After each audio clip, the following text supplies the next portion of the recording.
계시록 3장 14절부터 22절까지 읽겠습니다.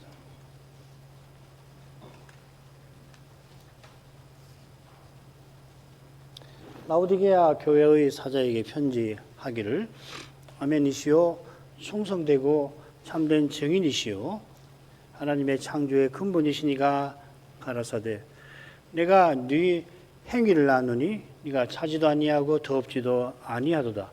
네가 차든지 더럽든지 하기를 원하노라. 네가 이같이 미지근하여 더럽지도 아니하고 차지도 아니하니 내가 입에서 너를 토하여 내치리라. 네가 말하기를 나는 부자라 부유하여 부족한 것이 없다 하나 내가 내 곤고한 것과 가련한 것과 가난한 것과 눈먼 것과 벌거벗은 것을 알지 못하도다. 내가 너를 권하노니 내게서 불로 연단한 금을 사서 부유하게 하고 흰옷을 사서 입어 벌거벗은 수치를 보이지 않게 하고 안약을 사서 눈에 발라보게 하라. 물론 내가 사랑하는 자를 책망하여 징계하노니 그러므로 네가 열심을 내라 회개하라. 볼지어다 내가 문 밖에 서서 두드리노니 누구든지 내 음성을 듣고 문을 열면 내가 그에게로 들어가 그로 더불어 먹고 그는 나로 더불어 먹으리라. 이기는 그에게는 내가 내 보좌에 함께 앉게 하여 주기를 내가 이기고 아버지 보좌에 함께 앉은 것과 같이 하리라. 귀 있는 자는 성신이 교회들에게 하시는 말씀을 들을지어다.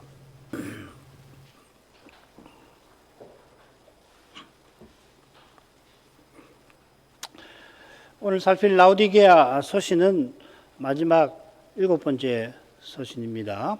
7번째 홀수 서신의 특징이 머릿말에 나옵니다. 그 특징은 서신 받는 사자와 교회에게 주님이 자기를 소개하시면서 특별히 계시하시는 분으로 알리시는 겁니다. 그래서 첫 번째 에베소 서신 보면 7별을 붙으신다든지 또 셋째 좌우의 날성검 그 말씀이죠. 다섯 번째 7영 성신과 7별 7사자 그리고 라오디게아 서신에서는 가운데 충성되고 참된 증인이시라고 소개를 하십니다. 아울러 마지막 서신이라서 그러는지 이 다스리시는 측면도 담고 있는 것 같아요. 아멘 하나님의 창조의 근본이 그런 내용을 담을 겁니다. 둘째로 이 서신의 본론은 짝을 이루는 다섯째 서신과 비슷한 내용과 주제를 다루지요.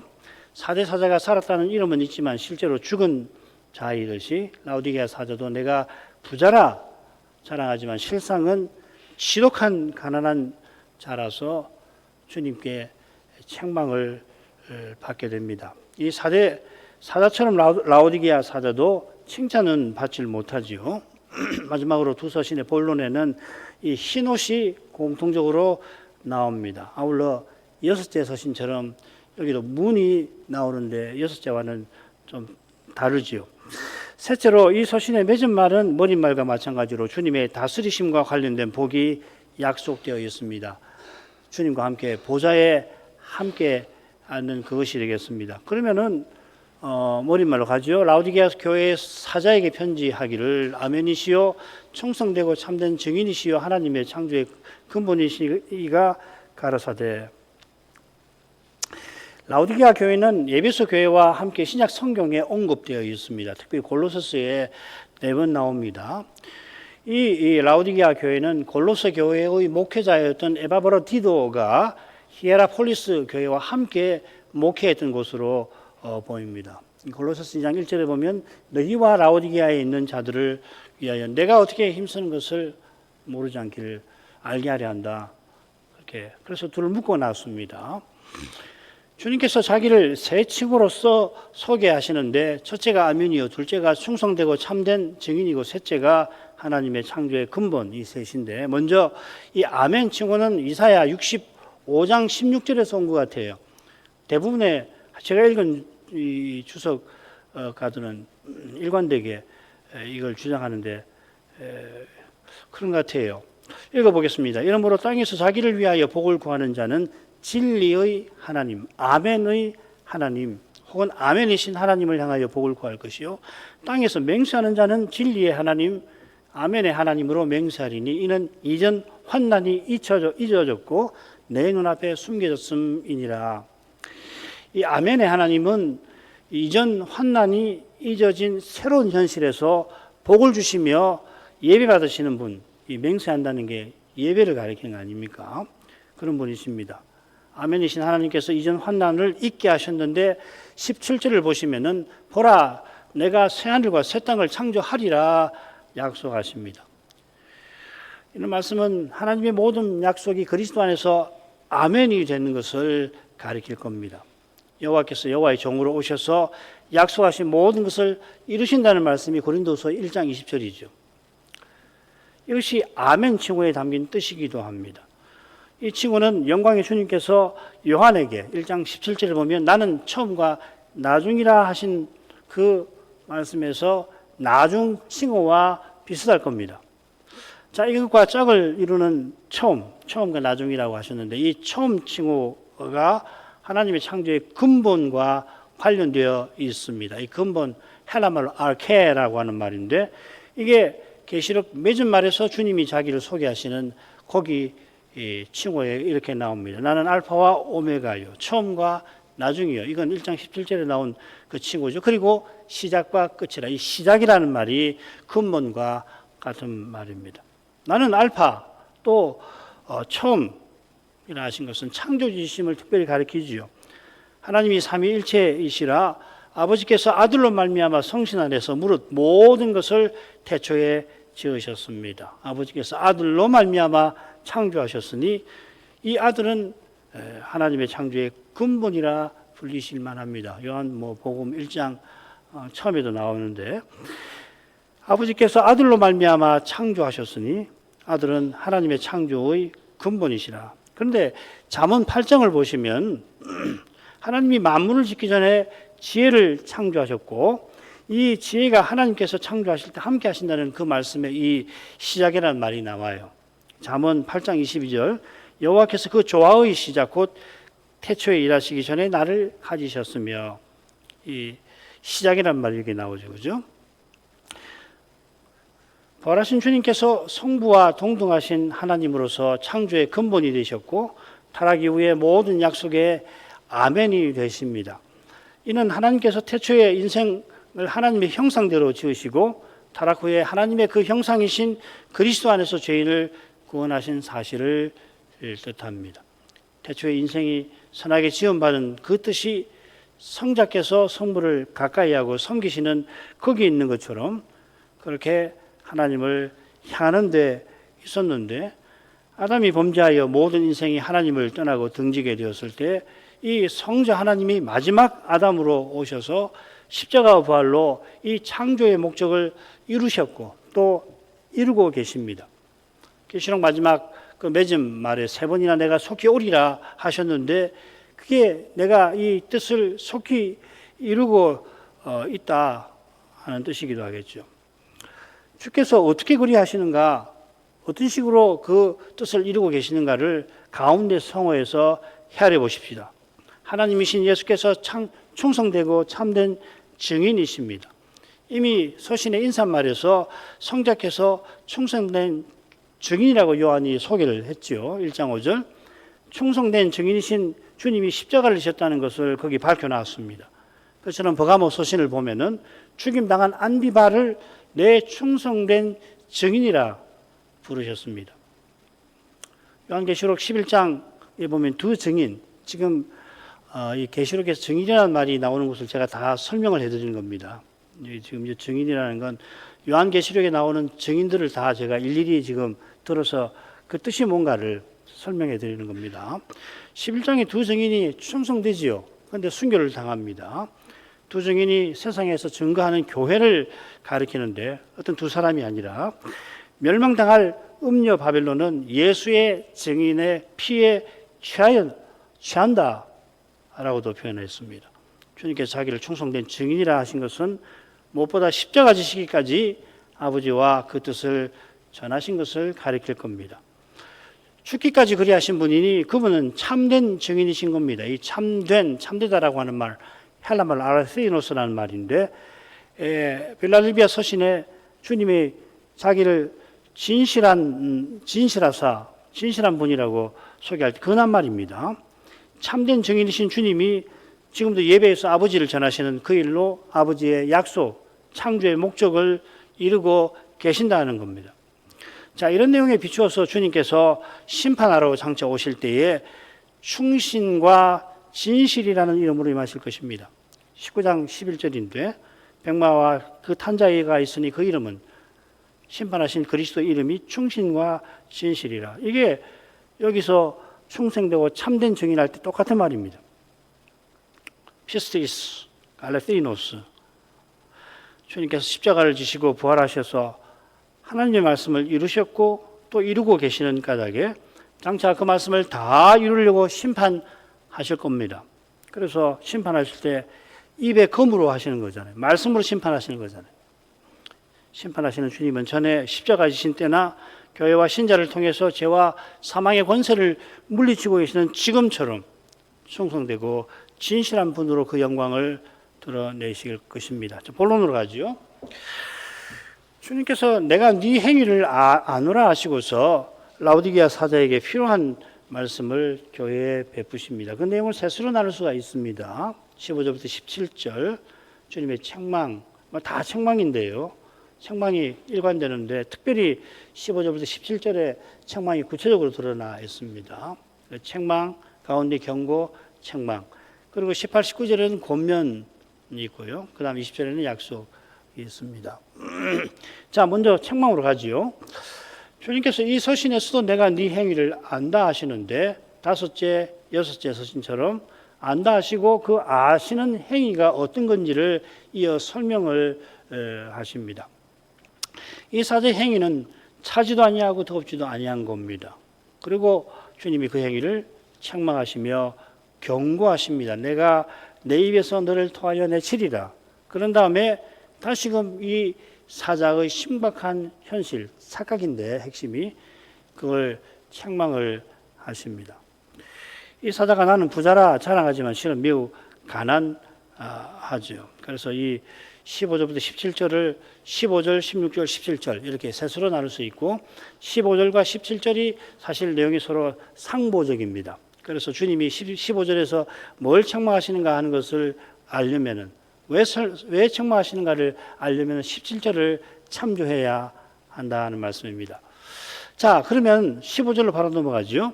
내가 네 행위를 아노니 네가 차지도 아니하고 더럽지도 아니하도다. 네가 차든지 더럽지든지 하기를 원하노라. 네가 차지도 않고 더럽지도 아니하다 하시는데 이 말씀은 라오디게아의 그 지리적 특성과 관련이 됩니다. 이 라오디게아는 데니즐리에서 파이프로 오는 물을 공급을 받는데 아마 지도에서 그 사진에서 종종 보시고 동영상으로도 많이 나왔습니다.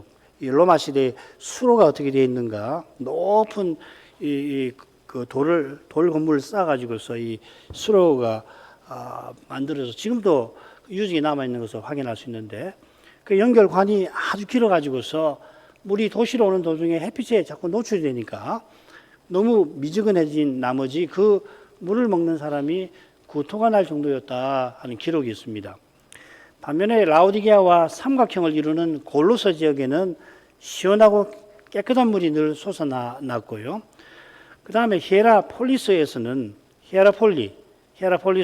따끈한 온천물이 약용으로 건강에 유익한 용도로 쓰였다고 합니다.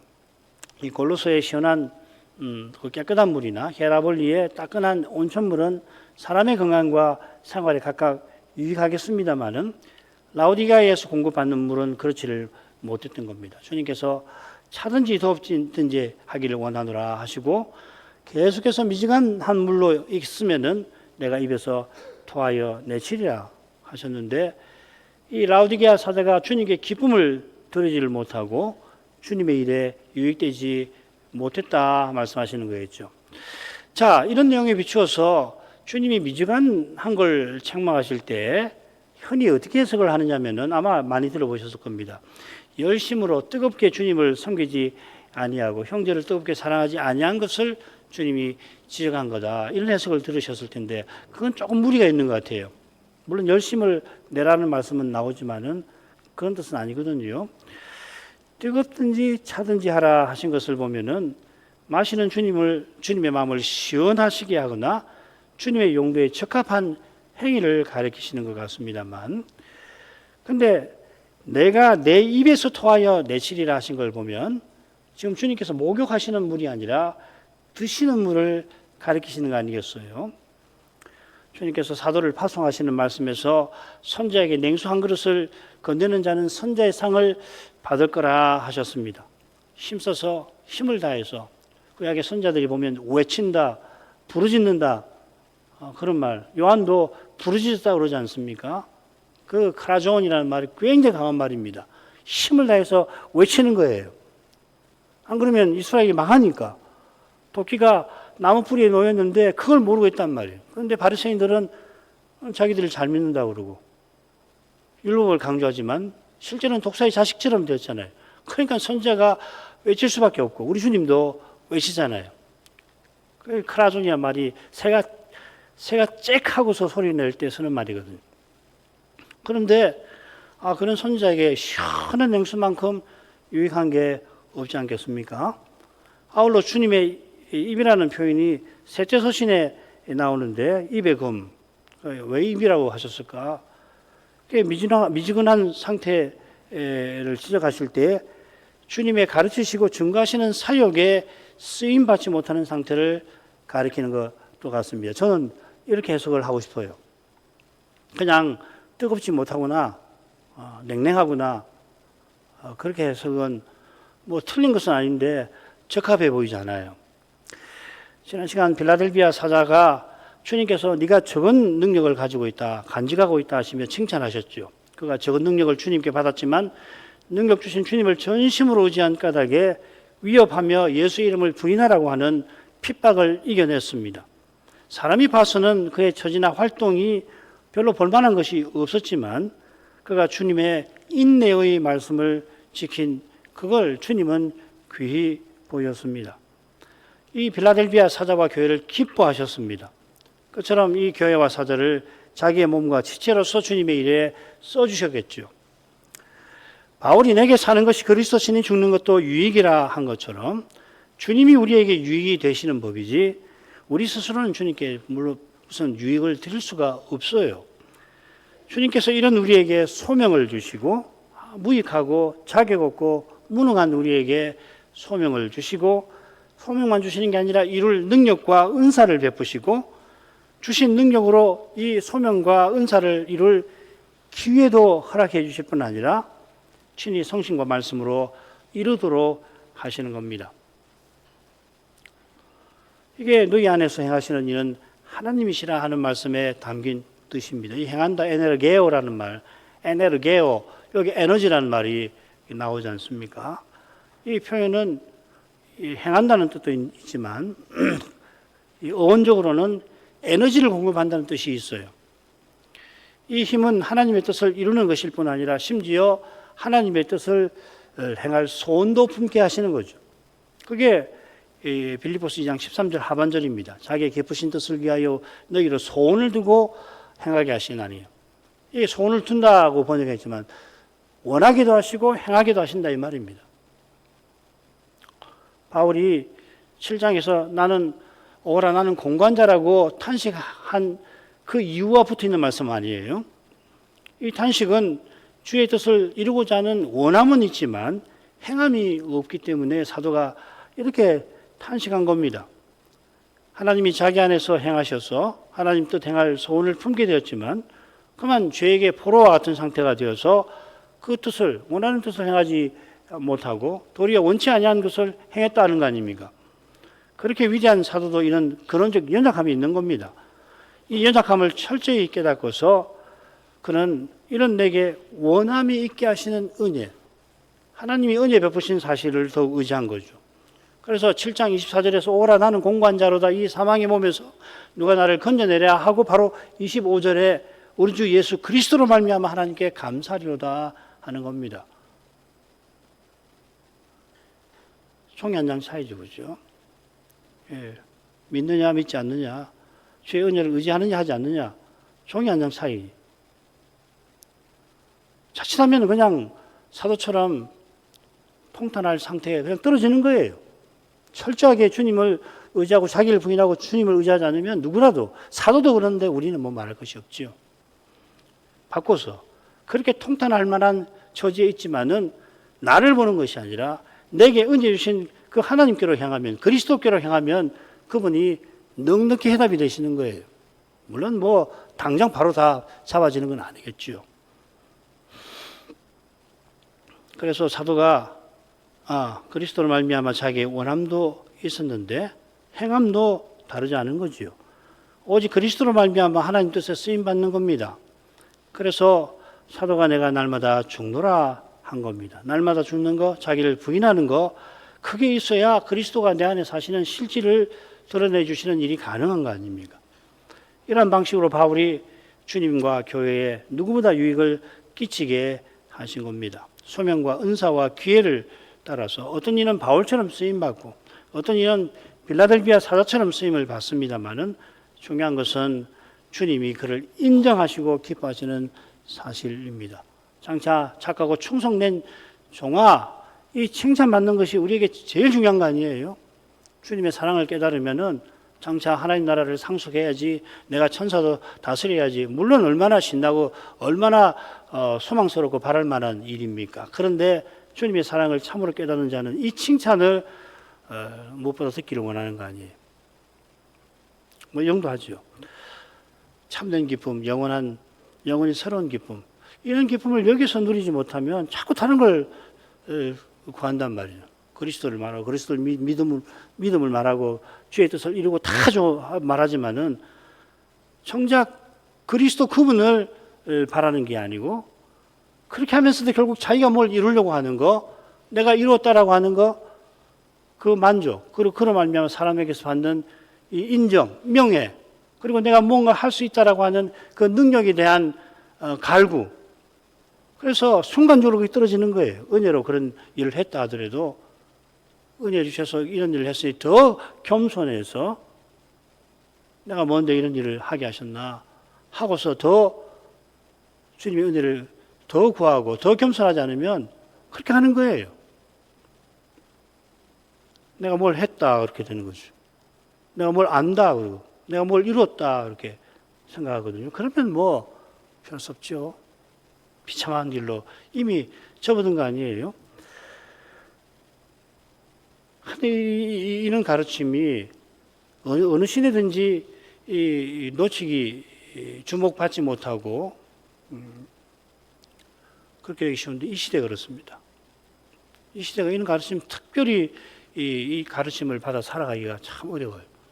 도대체 뭐 하는 사람이냐 이렇게 교회에서 그런다고, 자기를 부인한다고 그러면 그래 부인해서 어떻게 하겠다 하느냐, 그게 틀린 말은 아니지만은 그런 과정을 생각하고서 무엇을 이루어서 뭘 행하려고 하는 그런 일들이 교회에 참 많아요.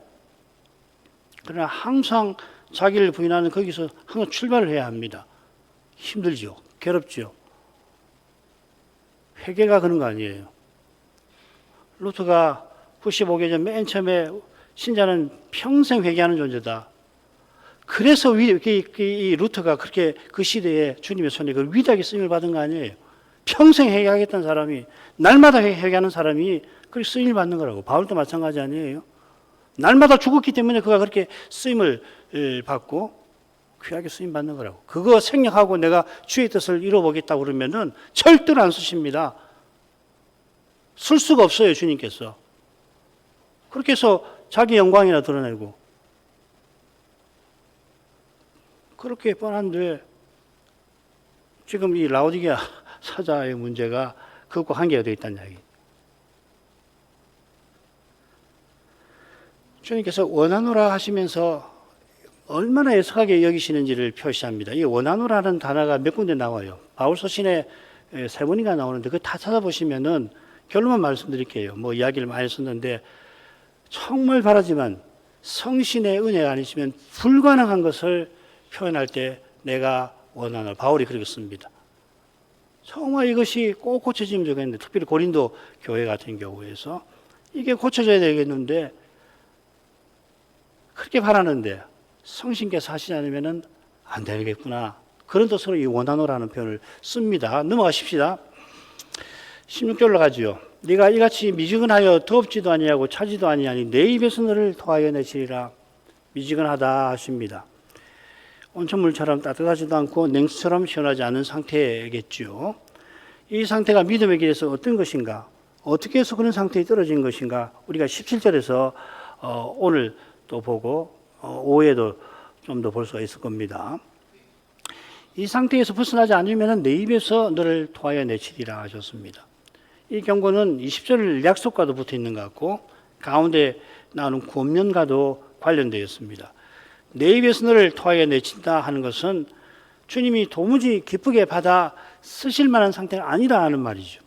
미지근한 상태가 구원받지 못하는 상태라고 단정해서는 안 됩니다만 그런 상태는 주님의 사랑과 은혜에 도무지 합당치 아니합니다. 교회라는 이름도 있고 그런 이름을 내세우기도 하고 그럴 만한 이런저런 조건들이 있겠습니다만은 주님의 이름의 영광을 드러내지 못하는 그런 상태입니다. 교회 이름만 있는 거예요. 그래서 실컷 종교활동을 많이 하는데 들어보면 주님의 이름의 영광은 온데간데 없고 사람의 영광만 가득한 거란 말이죠. 주님이 그런 상태로 언제까지나 두실 리가 만무하죠. 그처럼 마귀와 세상과 육신이 그런 상태의 교회와 교인을 가만히 둘 리 만무합니다. 미지근한 상태는 육신적 태도로 행하는 건데 그런 태도로 행하는 것이 교회와 신자의 삶에 얼마나 위험천만한 것인가 우리가 모를 수가 없습니다. 17절로 가겠습니다. 네가 말하기를 나는 부자라 부유하여 부족한 것이 없다 하나 네 곤고한 것과 가련한 것과 가난한 것과 눈먼 것과 벌거벗은 것을 알지 못하도다. 이 사자가 나는 부자라고 자랑합니다. 얼마나 자랑하냐면은 이어서 내가 부요하여 부족한 것이 없다고 덧붙인 것으로서 주님이 얼마나 자랑하고 있는지를 드러내시는 것 같아요. 셋을 말하죠. 그처럼 주님께서는 그가 얼마나 가난한지를 가르치시려고 셋을 지적하십니다. 네 곤고한 거, 가련한 거, 가난한 것을 네가 모르구나.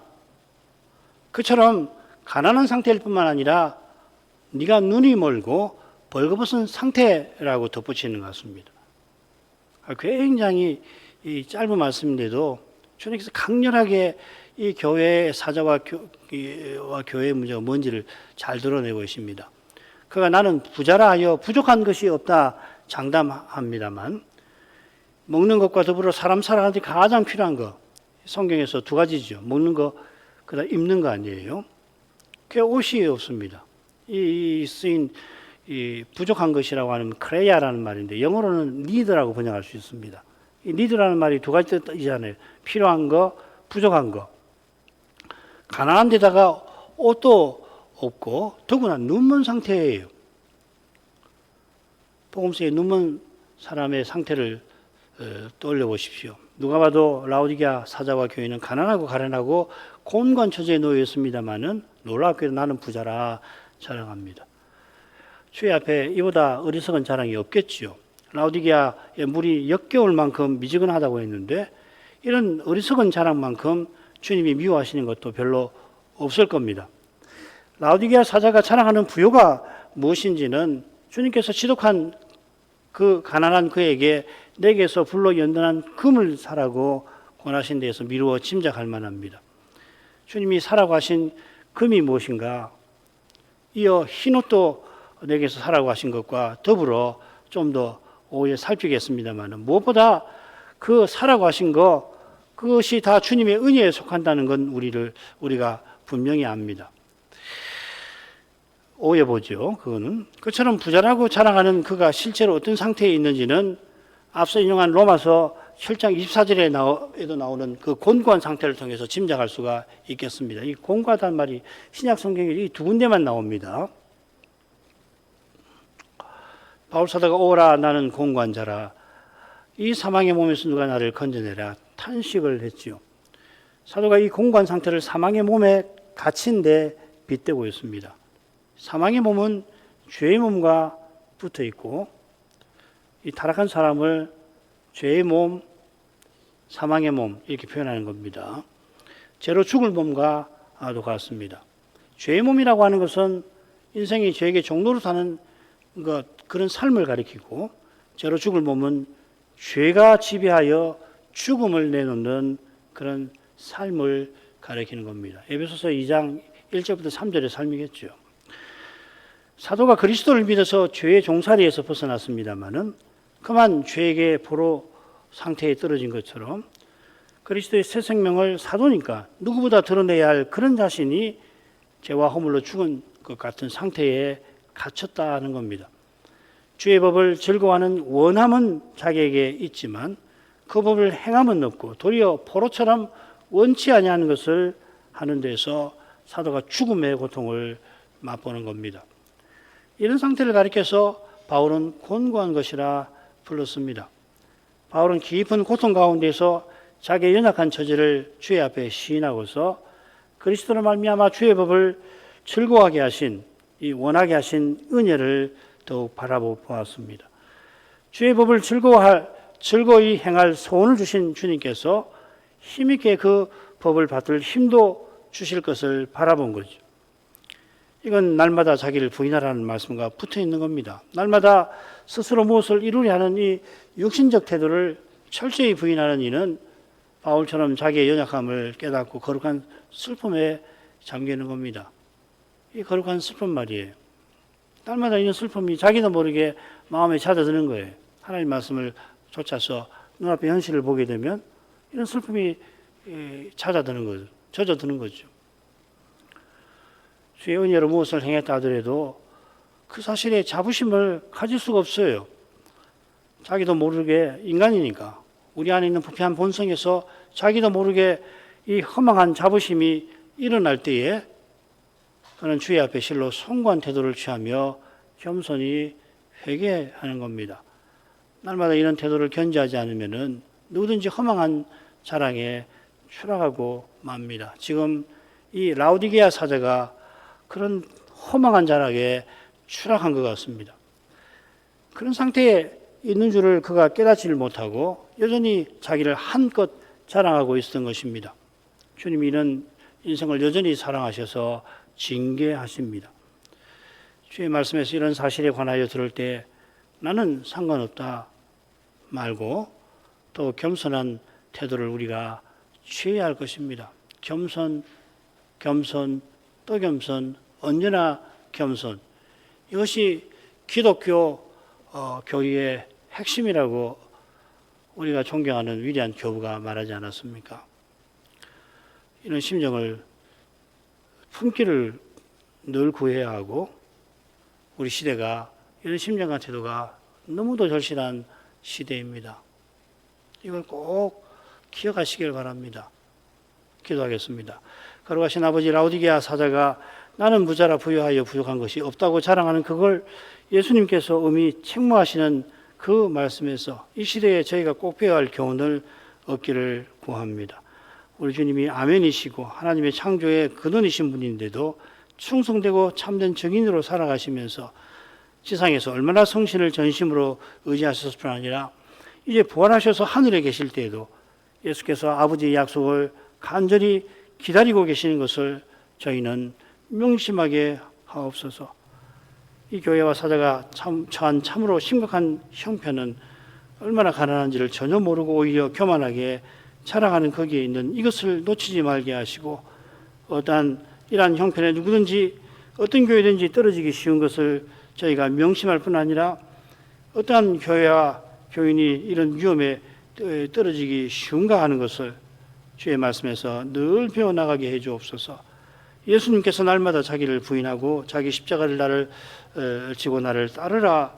왜 날마다 자기를 부인하라고 하시는지 인생이 얼마나 연약한 거기서 믿음의 길을 걸어가는 것은 과연 어떻게 가능할 것인지를 깊이 생각하고서 배워야 할 것을 배우며 터득할 것을 체득하게 하시옵소서. 예수님 이름으로 기도합니다. 아멘.